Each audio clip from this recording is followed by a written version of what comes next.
right, we're in the live room at World Music Nashville. It's me, Chris. I got Will Herron. I am here. From Sacred Hollow. You know, I used to be in Sacred Hollow. I remember that. Back in the day. I remember back that. in the old days. Those are good times.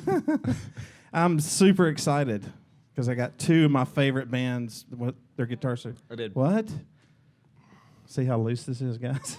Loose. So I got Steve Gallagher from Airshow. Alrighty, thank you. Stampede. And I Double got trouble. Nick Riffle from the Space Pilgrims. The space.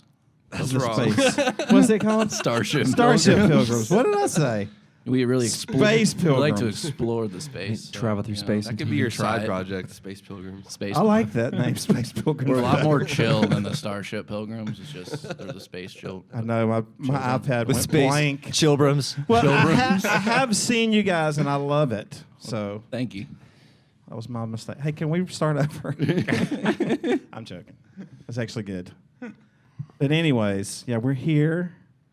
We're going to talk about The Nightmare Before Christmas. Yes. December 13th, Friday, right here in this very room, on this very stage. Right here.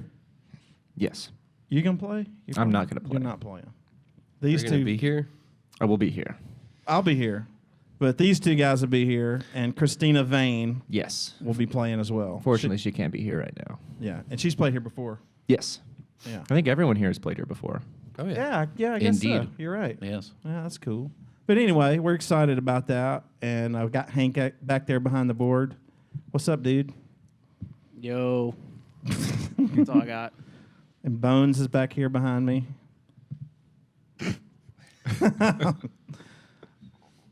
Is it over? Anyways, all right. So we're going to get into some hot topics with Nick and Steve and you, because I want to talk about songwriting some more. Cool. So Awesome. we just touched on that last time, but I want to. How do you guys bring songs to your band? Like, because I know, like in my experience, things just kind of happen organically. Well, Like I just bring a riff or something to other musicians, like, and there it just goes from there. Do you like write a song and then bring it to the band, or how's that work? typically, I kind of come up with at least the beginning of the song or the first couple parts, whether it be like, I don't know, sometimes I start with the words, sometimes I start with the music, but I kind of just like buckle down in my room and work out some stuff and then show it to the dudes. Are you the only songwriter? No, in the band? Bill has actually stepped up and become like a secondary songwriter. So we actually work on some like crazy Bill Baker. composition stuff. Yeah, Bill Baker, the hit maker. Oh, nice. He's got a great name. No, he kills it. But recently he's been out writing me. But yeah, basically we just kind of starts with one or two dudes and then we show the whole band and then it evolves. Yeah, Nick. It's a little bit of both. So like, I know especially like in the beginning we were doing a lot of ideas and we wrote it all in a room together. Sure. But lately it's been more like individual writing. And then they bring it to the band. And we all bring it to the band. Not that I'd say that I like that more, but I do like that a little bit. I like being like in my room alone and fully with the song by myself. This is what we talked about But- last time. Like the collaborative Yes. songwriting can be a little. You have to give up a lot. Yeah, you have Yeah. to, You know what I mean? you have to You give it do. away almost. It can't. It's not just yours when you Right. do that. And to do that, you have to really let go of your ego. Yes. You know what Yeah, I I was mean? going to say one thing that sucks is when you like, well, it doesn't suck, but if you like work too hard on one thing and you like just hear it one way too many times, when you go to show it to your bandmates and they have great ideas to like change a certain thing, you might be like, well, Wait a minute. dude, that's like, you're going to change my song. Like, but in reality, it's for the best. Yeah. Because Yeah. it really, if you're in a band, you know, you want everyone's ideas to be, Absolutely. in your song. So You want to be maybe in theory you're trying to be something that's bigger than just you. And when you're in a band, you got to give it away. You got to make it bigger than just you. unless you're like Joe Schmo in the no names. Yeah. Yeah. But Well, it was interesting because when we had Jason here, Jason Herndon, and he's like a songwriter that's like more than Nashville vein of songwriting where he writes for other people, Yeah. which is so foreign to me. But yeah, you gotta You come at it from a totally different place. It's so weird to me. Yeah. You remember him talking about that? Yeah, absolutely. I mean, some of the song Nashville song, they have like 5 people in one song. You know what I mean? Yeah. I don't know how people do that, honestly. Like, It's weird. I don't know. I feel like my songs are just kind of crazy, so like I couldn't even imagine like just another dude's or chick like singing it. Like it would be kind of goofy. Yeah. But I'm in a jam band, so That makes a big difference. Well, it's important though for jam bands to have good songs though. I talked to Definitely. you about Yeah, this yeah. maybe a week ago or 2 weeks ago. I was like, man, the thing about you have good songs. Yeah.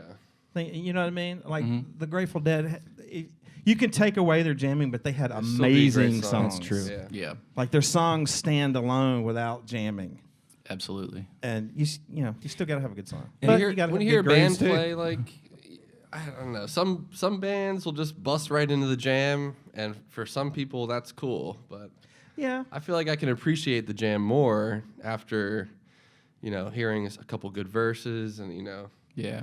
different sections of the tune, and then getting into the jam. I wanna- Because then you get themes going, Yeah. Jam. I want to hear a few singles at the beginning of a show, personally. Like, I Yeah. hear like a few one-offs, and then they get kind of worked into the jam and everything. I like that a hits. little Yeah. bit more. Yeah, but I like that too. I like the spontaneity of just hopping into a jam, too. uh-huh. Yeah. You got to be able to do everything if you're in a jam band. That's true. Yeah. Which is one of the great things about it that I love. I think that's something that differentiates at least jam bands too, because there's a bunch of bands that just can jam out, and it's just awesome. And I won't Name names. I won't name names. They're all bands that are awesome that I listen to all the time, but there are definitely big time jam bands out there that I'll just be like, I'm not going to listen to this in my car because I'm not just trying to listen to 30 minutes of jamming when I don't even honestly care about the actual song they're playing. Yeah. That can be tough. When I was coming up, like, and I'll date myself here, like in the when like Fish was gaining popularity in the early '90s, that was kind of the knock on them. They didn't have it was just all jamming because their songs were kind of goofy. Right. Like there wasn't much there wasn't much to it except the jamming and the playing On the surface, and yeah. the execution. Right. You know what I mean? Right. But I think they've evolved way past that now. But I appreciate all of it too. Right. I don't want to. I mean, I love to hear great playing, and I love to hear when band members are all in that space with each other and it's really working. I like that too. Absolutely. I mean, I think it all has merit. And, like we're talking about songwriting, the Nashville songwriting scene, that seems so foreign to me, but to those people, that's like the most legit thing ever. Absolutely. Yeah. Everybody's got their thing, and like you can't knock somebody for doing their thing, But ours is better. But we rule. But we jam. We've got wah pedals, Right. delays, Phasers. Phasers, Reverb. modulators. smoking lasers at the show. Ottawa. It's like being into the creativity and like what y'all are talking about, like with effects and stuff, is all so much fun and like jamming out. But I think to a lot of people that don't even play music, that maybe we're, for lack of a better word, knocking this, but like that part of the industry is the industry. You know what I mean? Mm-hmm. With the songwriters and the Yeah. artists that play those kind of songs, it's weird. Yeah. I don't know if it's good or bad, but I can be weird how it snobby works. about it, to be honest. I with can you. too. So I'm can sure I. everybody can be Yep. snobby about it. Yeah, it's better to be nice though. I know, but Feel the Karma and love, stuff. man. Yeah. Yeah. I look. Yeah. I love all the bands. First off and foremost, I want to let all the bands know that. Nice. I don't know. Can't lose I with that one. I get crappy about it though. Like, Do you like look at Twiddle? I like Twiddle. Yeah, they're okay. Pigeons? I like Twiddle. Pigeons playing ping pong. Yeah. I haven't heard much of them. Me neither. I need to check them out. A lot of people talk crap on them, but there's got to be something to it if you're like headlining They rip. major festivals. Sure. Yeah. Like, I've seen them a few times, and it's sick. It's a great show every Hell yeah. time. I've never seen Twiddle, and Twiddle I is used to shit amazing. on I him, think but, Twiddle like, rips. I love Twiddle. Yeah, me too. I don't know. I think I'm flipping the coin. There you go. Yeah, I think I'm coming around. It's son. all good. Yeah. No hate. We're gonna get to that question. Who is like really popular that you don't really you just Oh, never dude. I already told you I love everybody. All the bands. No, we don't have to go there, but I No, can we answer can. that We question. can- I don't care. We can go there. we've already talked about that a little bit. We have. Should I confine it to the jam band world though? I think you should. Who is somebody that's really popular that you just like? I just don't get it yet. Maybe I'll get it in the long run. Because I've had bands like that too. Like at first I'm like, I just don't get it. Like what's the groove here? What I don't get it. STS9. Oh, that's a good Cheers. one. Yeah, Sorry. we've talked All my about them friends before. that like them a lot. I might Yeah. go with like the Disco Biscuits. Yeah, same. I like them sometimes at 3 a.m. at a house party. Yeah. Through the stereo, but Yeah. It's I've never more- seen them live too, so I don't know. Well, I've seen both of them live. It's more of a live experience Yeah. too. You know, It's not to say that I didn't have a good time at the show. Right. It's just I'm not going to flip it on my radio right? I hear you. because it's too repetitive. But They then don't have again, the songs. I mean, there is no lyrics, and I do like lyrics a lot. Mm-hmm. Yeah, I don't know. It's more of just like the standard. Yes. Feel. I It's want just some. I want dance. some more out there stuff. Like Yeah. that's why like the Dead and the Allman Brothers were like probably the original There you go. for me. Like the Allman Brothers being a little bit more rooted, while the Dead being a little bit more far out. But I like both of those, and I like rock music, like the backbeat of that music. I identify with it a little bit more. So I don't know. That's just me. I like that too. A lot of people can't like just put on a jam band album in their car too. You gotta really freaking love that band, you know. If you want to Yeah. sit like Will said, like he's not gonna sit there and listen to a half-hour jam, but you know, for me, if it's a half-hour Fish jam that I haven't heard Yeah. before, I might be stoked for that Right. moment to sit down and hash that out. Yeah, you know what I think is like in that world, there's few bands that have carved out, like Fish being one of them, have carved out this place where you can't they've blown everybody's minds for so long, like you really don't know what's going to happen. Like some don't. of their jams can be just like out of this, just crazy out of this world. That's what keeps you coming back and listening. I don't know different. with those other bands that they've really done that. You know what I mean? Well, The I don't know jams if are they more have- grooves and more. I don't know. There's probably a word for it. I don't It's know what purposeful, maybe. it is. Maybe Who, Fish or the other guys? Fish. I was watching the this. intent is Yes. something that seems bigger. I don't know. Especially in a 3.0 jam, I feel like Yeah. nowadays. I was watching agreed. they do those opener jam. They're those openers for free on Facebook and stuff. And I was watching that last night for the show, or maybe 2 nights ago, and I think it was Bathtub Gin. I think That was the second. Oh, that was set. night 2. second set opener. And so I turned it on, and they were in the middle of a jam. Me and my roommate were like, "What song are they playing?" And like we were talking about it, and we weren't sure. And we settled on, I think it's No Man's Land. And then they like just that's what the groove sounded like. All right, word. And they went into da, na, na, na, na, na. They were what? That's, I was. I don't know where I'm going too. with that, but it was cool. I think I asked Cody, my roommate, like 4 times, like, "What song is this?" During that. That's how you know it's good, though. Yes. That's if you're a true. jam band fan. Well, I think something that stands out about Fish and the Grateful Dead is that they focus, or not necessarily focus, but they touch on atmosphere and textures that other bands can't or don't. Not that, like they kind of like they just go straight ahead and they just hit it and they hit the peaks and they hit the valleys and the lows, but like especially like on 3.0 Fish jams, like they're hitting some stuff that is like beyond me. They It's like- cast a wide net. Yeah. Of where they're gonna go. Yeah, and Yeah. the intent is there, like what you were saying. Like it's all there, and it's perfect almost. Yeah, it's great, If, man. You know, if perfection is unattainable, it's almost perfect. It sounds so much more like I love going back and listening to like Trey just like just like raging on the Back guitar. in the early days, it was a lot of velocity. And Yeah. that You know stuff what I is mean? awesome, but it's also cool to 94. see them Yeah, all yeah. like settle into something, and it's almost equal parts pushing into the momentum. They've become more refined and aged and mature, and yeah, it's not all about just blistering licks or Right. man. Back then, they were just on another playing wise on another level, Right. like I wish I could've physically been there. playing. Yeah. You know what I mean? Like physical, like just playing. Like breaking through Oh, glass man, it was ceilings. unbelievable. But now I like it better now. Really? Yeah, absolutely. Even though, when did you see your first show? Like what year? Oh God, 94. So they were like on top of the world back then, and they still are. Musically, yes. I mean, not as popular. I mean, they were playing like the State Palace Theater in New Orleans. But you experienced 1.0. Did you go to 2.0 shows like after they got back together? No, my last show was 98 in Murfreesboro. Oh, I've heard that show before. And then I skipped up to 3.0. Okay. Okay.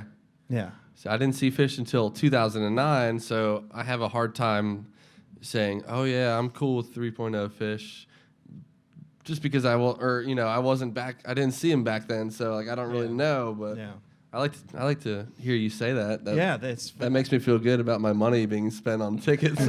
One of my best friends. I mean, he goes way back, and he's with me and saying right now it's a refined version of Fish, and it's really amazing. And they've carved out. They improv, and it's all wacky, and but there is a structure they've kind of carved out. Yeah, With the first set and then the second set. they've got the formula down. They've kind of got that down pat. Now they're more into like exploring, like you said, like this vast array where the jams could go. Right. They could be like that peaking, what they were doing with Runaway Jim, like in '93, or it could just go into a totally different, like, textural place. Yeah. For sure. But they make room in their set for all of that. Everything, yeah. You It's know, still, I feel like the Dead did that too. Yeah. They would bring you up and set Yeah. you down, like, Absolutely. in the perfect way. absolutely. There was this, there was a beautiful ebb and flow, and like it was almost like chapters in a book or like a small play or something. I really liked how they did that. I feel like that's one of the hardest things to do, like as a band in general, is just have flow in your set. So you're not just kind of like how do you guys raging the whole time. How do you choose your sets? I don't. You don't? I don't let Cody do it. Cody He just picks, does he it. picks the songs in the right way. I write the tunes, but I don't know. Like for Stampede, I'll write the set list, and sometimes it'll be great, but most times, like after the show, I'll be like, man, I wish we didn't play that right there, or like, I don't know. Yeah. Certain things, like you just like you read the crowd, and like energy could be lost or gained, or but you want to have everyone kind of like engaged all the time. Yeah. And that's tough. It is tough. What But about I guess the you learn Pilgrims? with experience. We write them together, like right before the show. Y'all just all huddle up and say, "Here we go." Either right before the show or at the practice before the show. Usually it's the practice because we try to run the set once. That's a good idea. We never do that. And then we try to like focus on making it as different as possible every show. Like if we opened with this song, we're not going to open with that, and we're going to try to take you on a different journey. Sure. But it always seems like I'm like, let's play this country song, and they're like, dude, it's a set killer. I'm like, Oh man. I'm like, no. I know. Stab me in my heart. ideas usually get shot down too, like that. Does something ever come up in the set like unexpected? Like, let's do this now. For Boom. us, yeah. Yeah, that happens a lot. Yeah. We've just got like a list of like 50 songs that we kind of like look at, and then Cody will write the set list. But then every now and again, we'll kind of bust into like one random cover, and like most of us will nail it. But sure enough, somebody's gonna mess something up. Yeah. One little part, but it's all good, Yeah, live, You're playing at bars and Yeah, stuff. but it's most all people good. aren't with it. That's when you got to What bust about that stuff out there to practice it. What about you guys? What was the question again? Set list. Who makes the set list? Or do you make a set list? Someone just kind of picks up the slack on that. Like Alex will write them, I'll write them, or honestly, we'll just say someone needs to make the set list in the group text, and then someone will send a screenshot of a set list. And I'm like, cool, looks good. Yeah. Nice. Well, yeah, that's. I mean, there's an Very art lax. to that. I don't know. I mean, the way the big guys do it, like the Fish and the Grateful Dead and stuff. There's like an art to it, but I guess at one level, I used to read that Trey would like agonize over that in the early days, like the set list. Mm-hmm. Like he would really like, as soon as he stepped off stage, he was already working on the set list for the next night. Mm-hmm. But I think now, I don't know what they do now. I think it helps to be in a big band. Yeah, when I yeah. step off the stage, I'm worrying about like packing up my gear and like, Did somebody spill beer in my guitar case? do I have enough gas to Yeah. get to the next spot? Right. Be nice to worry about that, wouldn't it? Have like 30 shows in a row lined up. But anyways, what were we talking about? I forgot. Set lists, Before Jam that, bands. Fish. maybe. I don't remember. Jam bands. Help me that- out, Hank. Songwriting. Yeah, that's what started all this. Okay. Yeah, right. Do you ever write a song specifically for the jam? Like Yeah. you got a groove, you've written something on guitar, then you're like, this is gonna be a great jammy song. I'm gonna really. You don't do that. You do. Yeah, we do that. I wish I feel like when I was younger, I kind of did that. But I don't know. Nowadays, I try and do that, but it just doesn't really work. I just kind of come up with like the verse and the chorus and then a melody and all that. And then I kind of take those ideas and try and like make a jam that fits the other parts of the song. Mm-hmm. But on the new record that we're working on, it's got a little bit of both. It's got like some random jams in there that you're like, what? Like that doesn't sound like the song they were just playing, Yeah. you know? Yeah. But somehow it all gets tied back together. What about you? You've written songs that you're like, oh, I'm gonna rock this. Yeah. This is gonna be a great live jam song. is that where I- it's at. that's- Yeah. I'm gonna do it. There's a few different songs. Like we have some instrumental songs that it's pretty much focused around the jam, like Fuzz Officer and Pang. But like one song that we were just now doing is called 9 to 5, and The Dolly Parton song. no, no. I want to hear you guys Almost. play that though. That would be awesome. maybe we'll do a 9 to 5 into 9 to 5 back into 9 to 5. That would be you go. amazing. yeah, just like And a then 9 to 5 reprise. yeah, Oh, yeah. But with that song, Hunter wrote some lyrics, and Cole wrote some more on top of that. Well, Hunter wrote the lyrics, and then we kind of wrote this little like progression, like the and it's really repetitive. That's just what it relies on. There's like a one little change into a B section, but basically that little rhythm on the D chord doesn't change is the basis of the jam, and we take that really far. Like it's probably 3 minutes, 2 to 3 minutes of actually like singing and kind of like writing out that little groove, and then the rest is just it's like 10 minutes of jamming. Just playing. And we like the first part we put it into minor, and we're like in D minor, and we're just kind of like touching on that stuff. But then we try to like get low and textural, spacey, and bring it into a D major, like ascending kind of jam. At least that was the original idea for the whole thing. Now we've been kind of, who knows? Just doing whatever you want. Whatever happens. Because when you start but- planning out jams, then it's like all of a sudden not jamming anymore. Right. In a way. It's a Right. composition. Like, Yeah. we get stuck doing that a lot too because we record as many soundboards as we can. Yeah. So when we bust out a fat jam, we'll be like, "Oh man, that was so cool," you know, blah blah. You listen back to it, and then the next show, like something inside of you just wants to like repeat it. kind of do it, and you have to be like, "No, like, you know, it's got to be different." At least that's how I feel about it. Yeah. Well, I think it's like trying to find that like perfect balance between being, for me, like perfectly proggy and like written out and like this Yeah. is that and that is this, You guys got the prog down for sure. and then perfectly open. Like this is the Yeah. key, and who gives a shit? That's kind of how our jams are. Just like Yeah. we recently, like we've been kind of trying to do a lot of just like modulations, like changing modes, and you know, like you were saying, like you went from D minor to D major. That's like a parallel major Little like thing. yeah. But I don't know. I just try and do as much crazy stuff by just changing like one or two notes. You know, like you can do like you can just change one note in your scale, and then all of a sudden it's going to be a completely different feel. Right. And I feel like, I don't know, sometimes less is more with that. And like that could just open up a door and take you to a completely different place. Totally. But there's a million ways to jam, and I feel like just doing it is the best part, because then you can just learn it all. Like you figure things out as you go, you know. Absolutely. You can't gather it in your room. You can only do it with other I think people. that's the best way is to organically evolve. And I was going to say that about jam bands, and I think this is a great component and characteristic of jam bands is you know, there's a long time to grow and learn, and even like you're talking about writing songs for jams and stuff, it might evolve 5 years from now where it's like a totally different song. Dude, Right. definitely. Yeah. I love that. I love that. Same. That's amazing to me. I listened to the first Fluffhead the other day.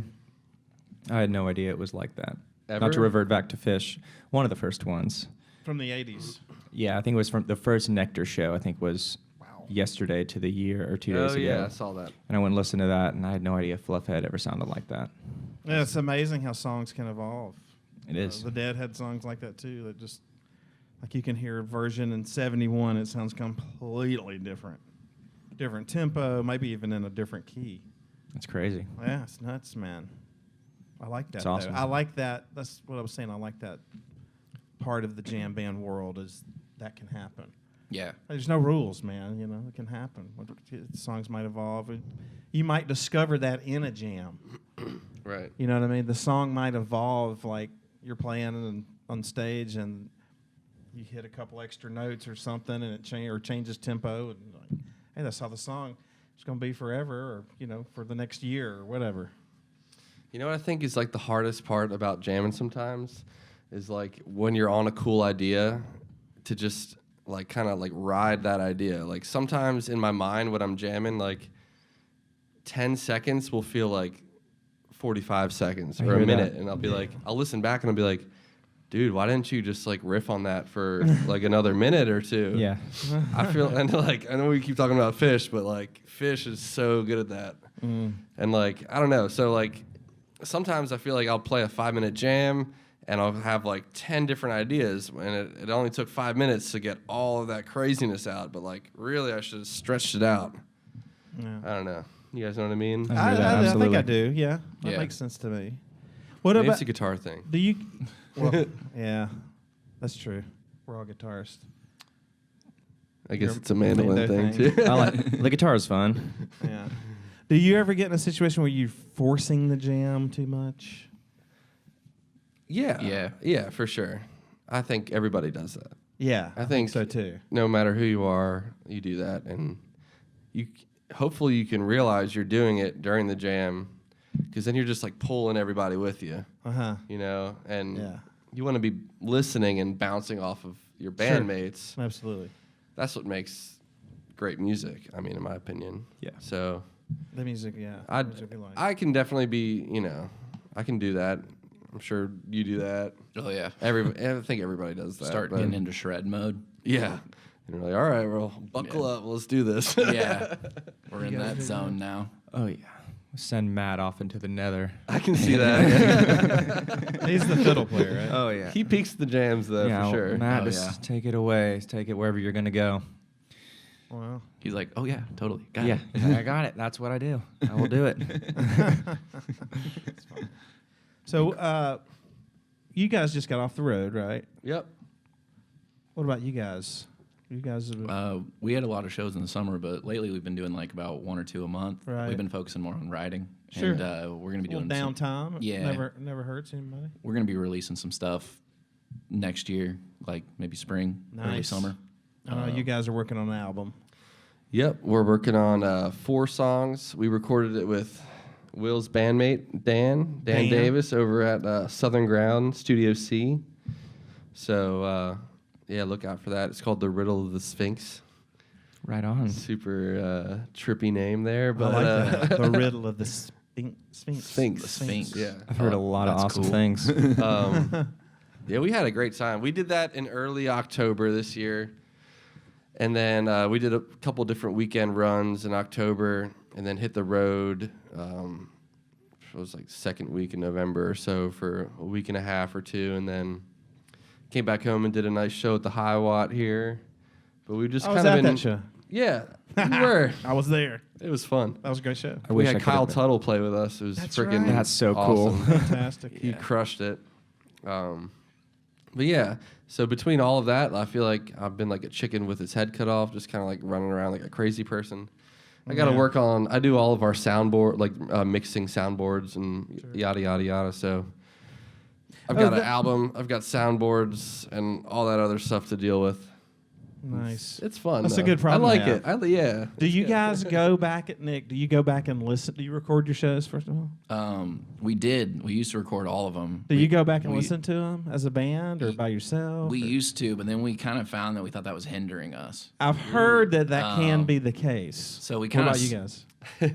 I agree with you because we try to record every show. Sometimes you can't record the show. Yeah. Yeah. And those shows are always kick ass, honestly. The ones you don't get to Yeah. record. Yeah. I'm I always feel like, that. man, we were raging. It was great. Nice. I'm like, oh, we don't have the soundboard. But to the same note there, sometimes you'll be playing a show, and in your head you'll be like, this show sucks, and then you listen back and you're like, what? We were crushing It's it. so Like, weird, isn't it? How that works. It's so weird. Like your mindset versus what's actually going on Yeah. is always so different. And plus, like that has to do with being on stage and having monitors versus being out, in the crowd and hearing the mains. Like, right.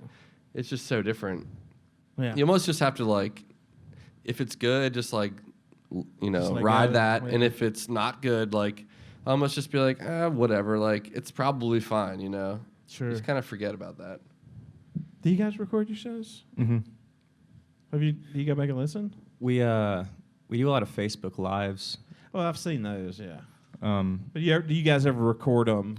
We're And like go back and listen to them as a group. Well, we listen to those, and I don't think the audio is terrible. It's enough for us to get the gist of what happened, but we're just now starting to plug in a recorder to the soundboards and do that. Well, nowadays people have those digital consoles. You can just plug a USB cord in with your laptop and get a multi-track. Have a It's stereo insane. file, yeah. We're gonna do a podcast on taping and stuff soon. Really? Yeah, my buddy's coming into town at the end of this month, right after Christmas. Do you want to do that, Hank? I think it'd be a great podcast. Well, he goes back to like 80s dead. He's been doing dead shows since like 86 or something.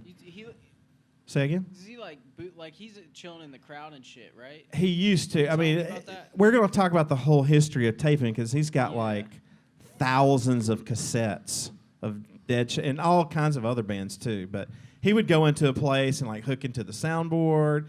He's gone into a place like with microphones on his hat and stuff. Yeah. It's just really super interesting. That's cool.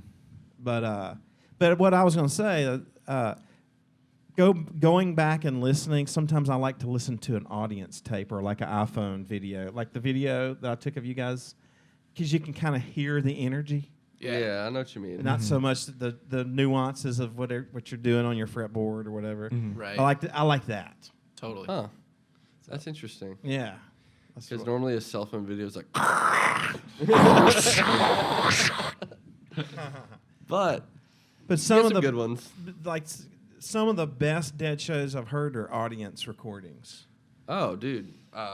Cody's dad was he is a huge Deadhead. And he's got a and bunch he's of got a tapes. big tape Yeah. collection. And we when we were 16 and driving, like getting our permits and license, like our cars all had cassette players. Yeah, dude. And we would just go get some cassettes from his dad and jam out. And like, I know what you're saying. Like, Yeah.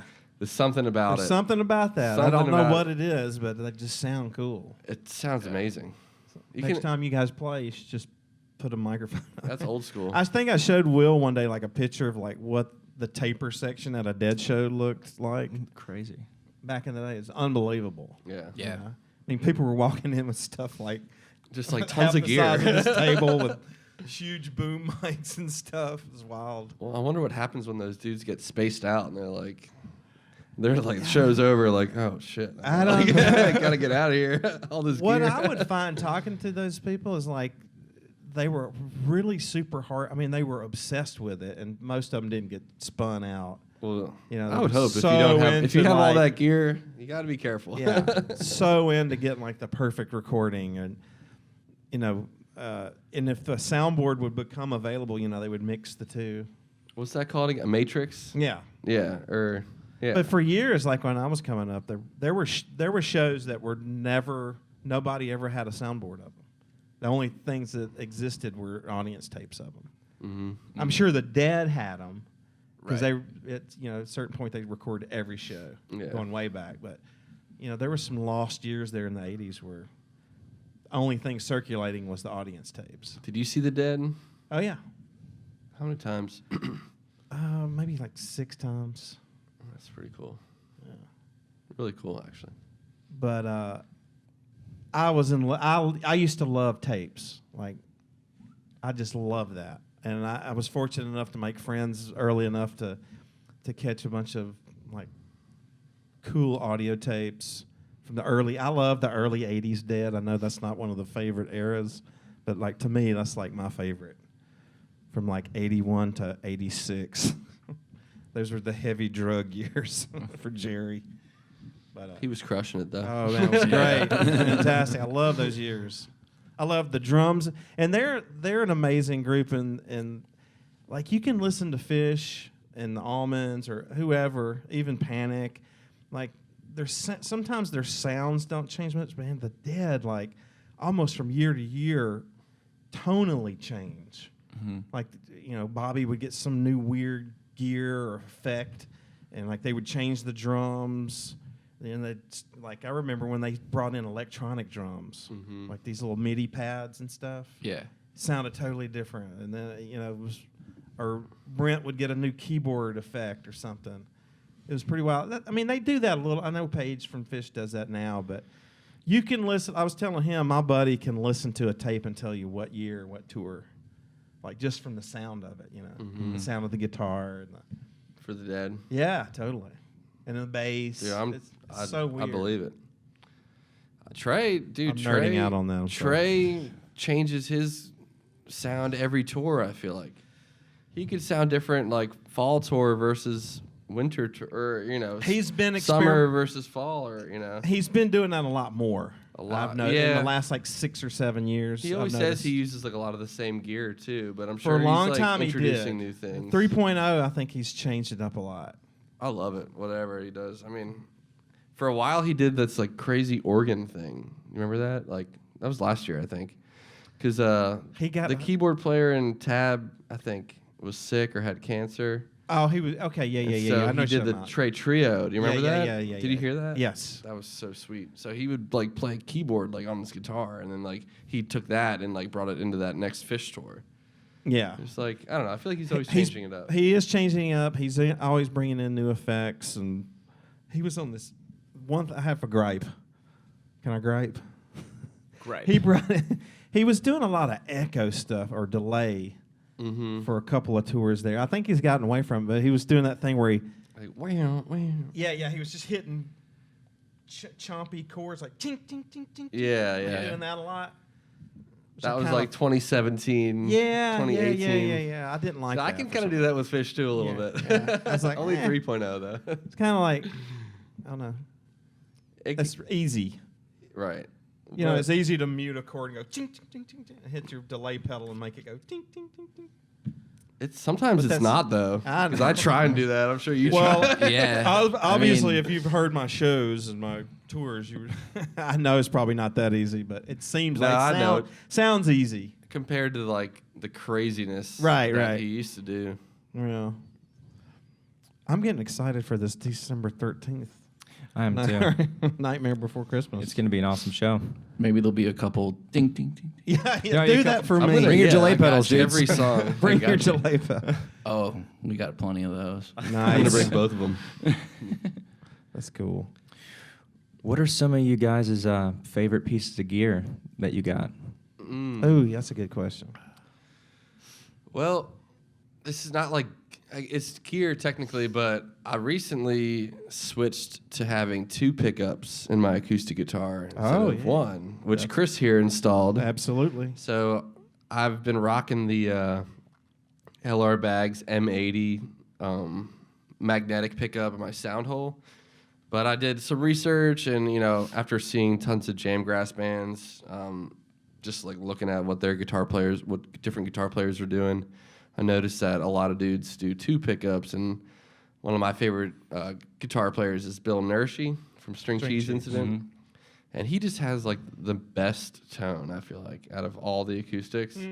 And he blends a magnetic pickup and a K&K pickup, I believe. Nice. Which is like not, what is it? It's not like under the Transducers. They're Transducer. transducers. They're connected up under the soundboard. So I blend those 2 signals together and then put it through my pedal board, and I feel like that, like, I've been obsessed with the way that sounds recently. It's just like it sounds 3-dimensional instead of 2-dimensional. It sounds really good. Right on. So that's kind of my little gear thing. I'm thinking about doing something like that with my mandolin. I want to get like an external microphone and then keep the K and Ks and try to run both. A lot of people do that because it sounds more natural, I guess. More like woody. More woody, more stringy. Yeah. Like the magnetic stuff. I don't know if mandolins have probably not, but magnetic pickup can be like totally just like almost sound electric. Which is cool, but Nick? I've been really having a lot of fun with pedals lately, and I really like. I've been using it for a while, but it used to be called the VCR by JHS. The volume chorus reverb. Yeah. It was the Ryan Adams pedal until he was weird creeper. creeper. got weird. Yeah. But actually, I sent it to JHS, and they were doing like these free casings. So now it's the what the hell is that thing called?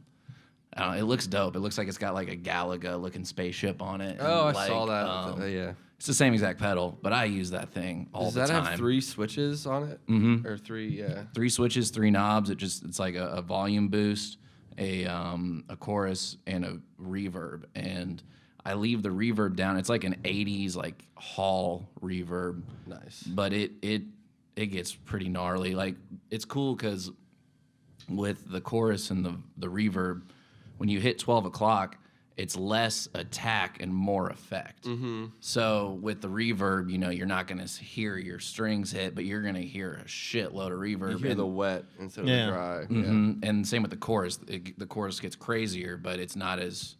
So I keep it pretty low, but if I'm going into like a solo or something like that, I flip that thing on and just gives it the body that I'm looking for. And I love that thing. Yeah.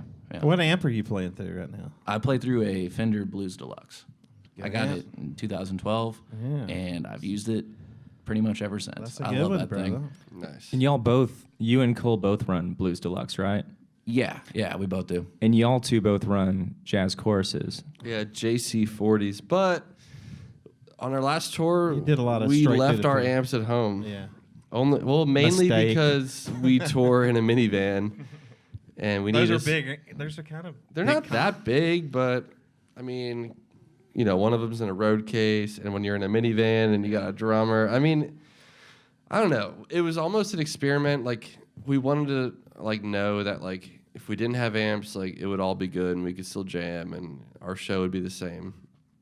Because sometimes the amps actually just make more stage noise, more feedback, and bleed into the microphone. Sound guys weren't digging it. But I will say, if you're going to run into gigs where the sound guy isn't really the best, that's when you wish you had your amp. Because then it's okay, this guy, he doesn't know what the hell he's doing. I'm just going to, give myself, is he a sound guy? Sorry. I don't know. Is he? Of course he is, but he's awesome. Hank kills it. He knows what he's doing. There's nothing better than a great sound guy. Yeah, Absolutely. Are you Honestly. doing the sound for Nightmare Before Christmas? Yeah. I'll let you know after the show what I Yeah, think. maybe. I feel like when you play electric instruments, it's easier to have a good stage sound. Absolutely. Yeah. It's The built-in acoustic guitar monitors. and the mandolin and Airshow. When it's on, it's When it's perfect, so it's really sick. good. Yeah. Yeah. I feel like it's real easy to fuck up a mandolin tone. Yeah. The I mandolin know tone. Cody's always Yeah. being can you give me less treble? They're always Well, trying that's, to that would be the main concern, I would think, is the treble. You don't want it cutting to pierce your ears. Yeah. right. It's got But to still get those loud notes. Yeah. Take note. Yeah. Oh, you're going to be playing electric here, though. Yeah, Stampede as we're basically we're a cover band. Yeah, We pretty play much. all classic country and a couple jam band songs, like, Random Fish or Dead tunes. But we mainly just play classic country and then try and do like Dead and Fish inspired jam. I won't even say Dead and Fish jams, just jams, like whatever we're feeling. Right. So we might play like a Waylon Jennings tune, but make it like 10 minutes long. That's awesome. Which the shit. it all started That's as cool. it was a big experiment. Like after moving to Nashville, I started to get more and more into country. I didn't really like it like a whole lot growing up, but living here, you get exposed to different things. Just by osmosis. And then I just totally like got bit by the bug, and like I would literally just like be by myself, just like studying country albums, like, and I would catch myself being like, "Who are you?" Like. But then I took that, and I was like, "Man, I really want to play some of these songs." And I knew Tom Galloway, Sure. and I knew he was kind of a country guy too, and From Meridine. from Meridine, Yeah. and just Tom Galloway band too. Yeah. But anyways, Meridine, another jam band, local jam band definitely. And Bill and John from Airshow also play in Meridine. Meridine too. What Waylon song do you do? We do Are You Sure Hank Did It This Way? And we do Only... It's the same old thing. That one? Yep. Yeah. And we do Only Daddy That'll Walk the Line. That's my favorite song we Talladega play. Nights. I think about that movie every time I Oh, hear dude. that. That song is so fun. Like, I don't know. I just hear those songs, and then I imagine like Trey or Jerry like playing it too, and being like, well, if they're not gonna do it, or well, Jerry's dead, but I mean, shit, you know what I mean? Yeah. Someone's got to do it. So The Stampede. Stampede's Stampede's Yeah. doing it. They're gonna fill the Get out void. the way. What country albums were you listening to that got you more into it? Sounds like older country, obviously. I feel like, okay, so I still have a ways to go.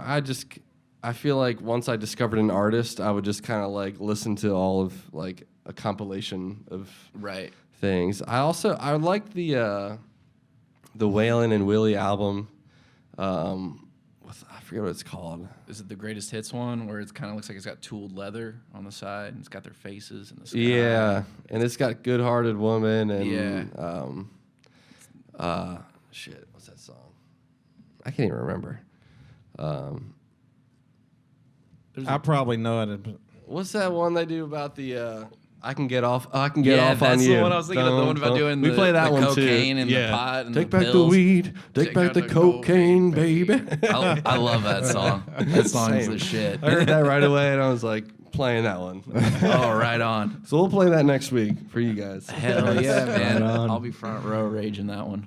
Yeah, I don't know. I need to get like maybe you can show me some stuff. You're saying your dad and your grandpa. Yeah. They were in Noble Country. Yeah. Oh yeah, they Sweet. were. Like my really parents into more it. into like Billy Joel and like Pink Floyd and like normal classic rock things.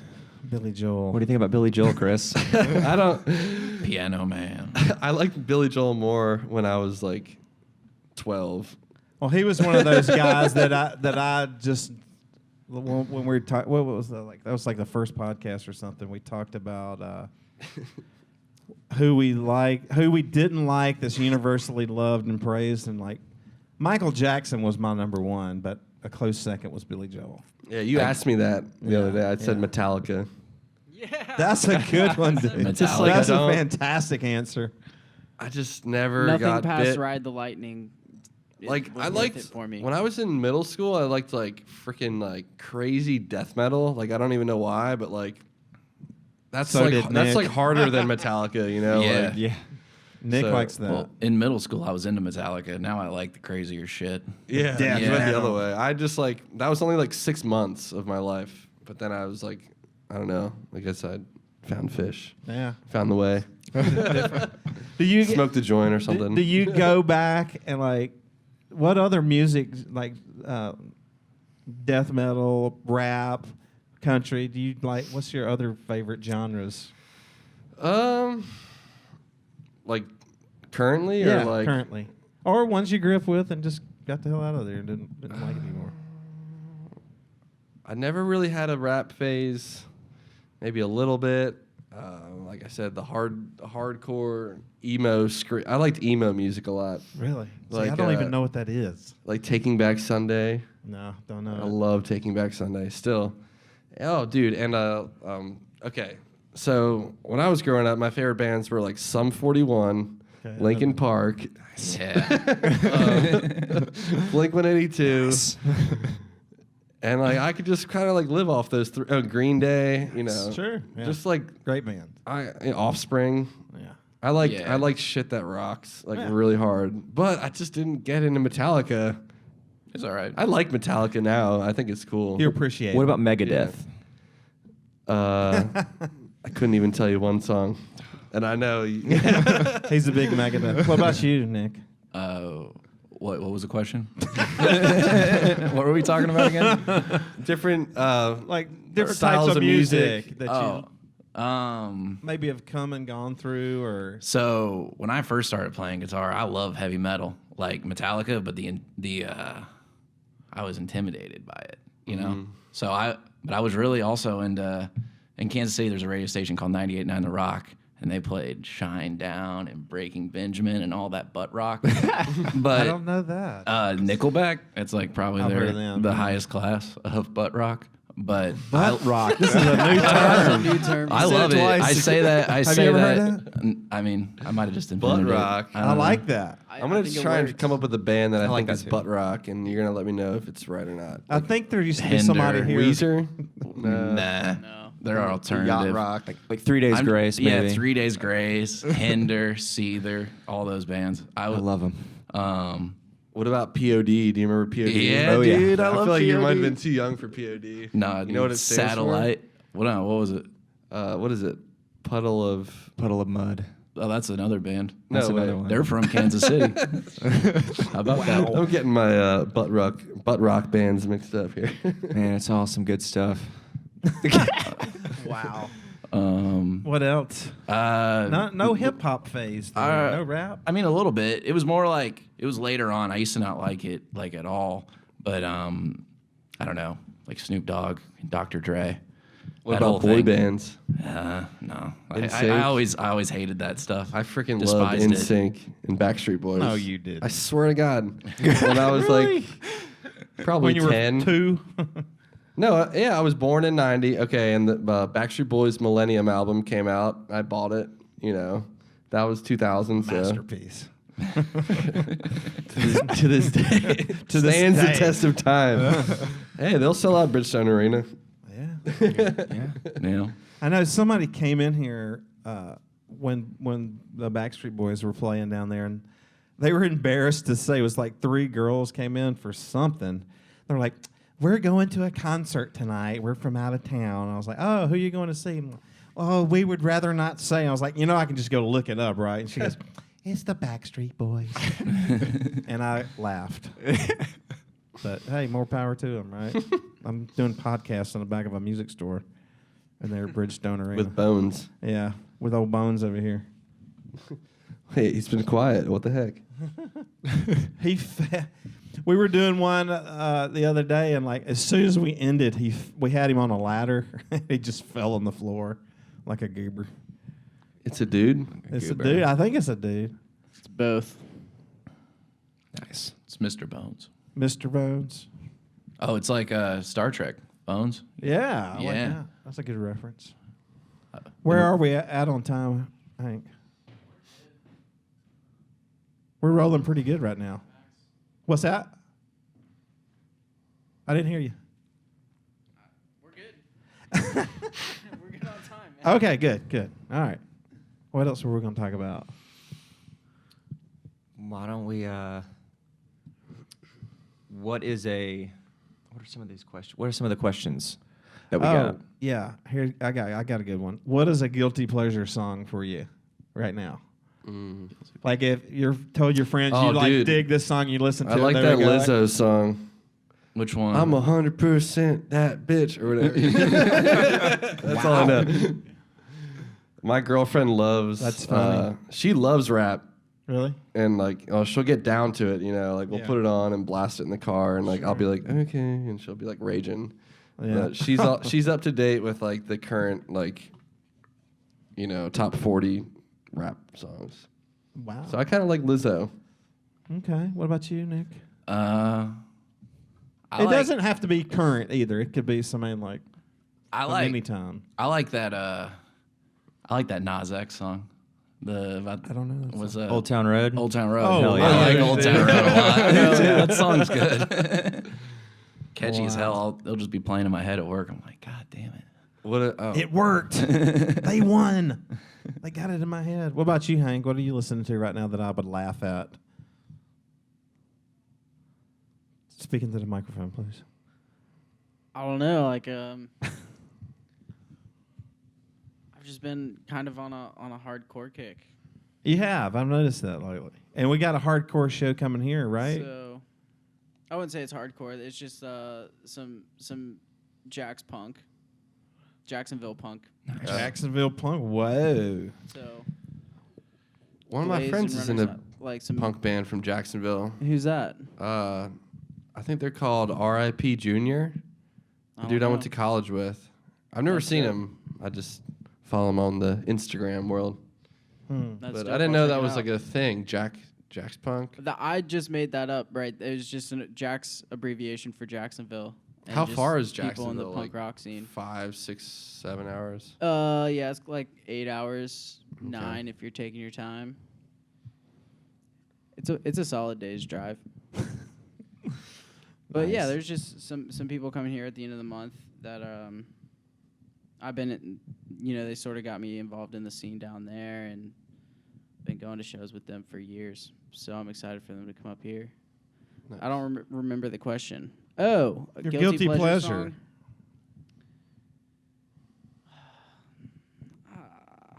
I don't think I have like a go-to guilty pleasure song. Lies. What about you, Will? What you been listening to lately? It's a guilty pleasure. I think Closer to Fine by the Indigo Girls. Really? Yeah. I don't know. That's interesting. Do you guys know that song? No. Mm-mm. Do you guys know Nights Over Egypt by the Jones Girls? Nope. Never heard of the song or the band. You got to. You got to listen to that. Okay. On your way home. It's the shit. It's dope as fuck. Hell yeah. What's it called again? It's stuff. What is it? What is it? Like, It's what does it sound called like? Nights Over Egypt by the Jones Girls. Right on. Listen to it. Oh, he's pointing to the camera. I'm pointing to the such camera. an idiot. I forget we're on camera. But it's just got this really dope it starts off in this Egyptian, and then Not like your American normal sounds. they go into this thing, it's all sped up, but then they do this drum over, it's like and then it airs out, and then there's this bass line that is just Nice. listen to it. I'm telling you. Right on. I don't do it justice. That doesn't sound like guilty pleasure though. Oh, it's That not. sounds awesome. We were just talking about, I don't know. I just thought about it. Yeah. Hugh said the Indigo Girls. I was like, oh, the Jones Girls. Never mind. Here you go. So another gear question, and y'all kind of just take this with a grain of salt. But if you could play a show and you had any choice of instruments, and you had, let's say, you could have a $1,000 guitar, this is a good question. or I like this or one. like a $200 amp, or a $200 guitar, or a $1,000 amp. What would you do? So you got one gig to play, like you're playing at the I'd rather have a nice amp. Cheers. For sure. MSG or something. You'd rather go with the nicer amp? Yeah. Probably the same. Yeah. Yeah. I feel like that's the correct Oh, answer. yeah, I Especially do too. nowadays, because you can get a good guitar, yeah. $200 guitar, but we all know if you've got a $200 amp, with some presets on it, You could play it's cool in your whatever through it. It's going to sound like Dookie. But then again, maybe at MSG, if you get the right mic on it and the sound guys kick ass, I don't know. But I think the amp coming out the back end is more important than going in. We've asked that question to a lot of people, and for a while, it was split. I was surprised that some people said, "Oh, I'll take the $1,000 guitar." My amp sucks though, or it doesn't suck, but I don't know. I'm over it. The JC40. I don't know. You don't like it After as much? leaving it at home on tour, and I only I have it just basically to play in Stampede, and you're gonna let me borrow it too, man. So Yeah, you're all set. Yeah, I always go to amp. Yeah, I would definitely pick an amp for sure. So we've been asking customers and stuff that too, like you know, musicians that we know that are coming in, and I was surprised at some of the people that said I feel like some of the jazz guys that come through the store, they always guitar. they're like, I want my big box jazz guitar and whatever amp you got, I'll play They couldn't through play it. the gig on like a Squire Strat. Yeah. Dude, I got a 50, I think it's a 57. The guitarist for Earth, Wind, and Fire dropped off a 57 Gibson 175. Out there. 175. What's Yeah, that look that's like? a big jazz box.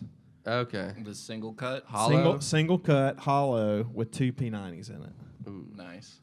It's beautiful. I mean, it's a perfect Sounds sick. piece. What color is it? It's a sunburst, vintage sunburst. Cool. I'll show it to you. It's out there. That guy's cool too. He's played with a lot of different Is people. that the one with the neck off of it? No. That's a Epiphone Regent, I think it is.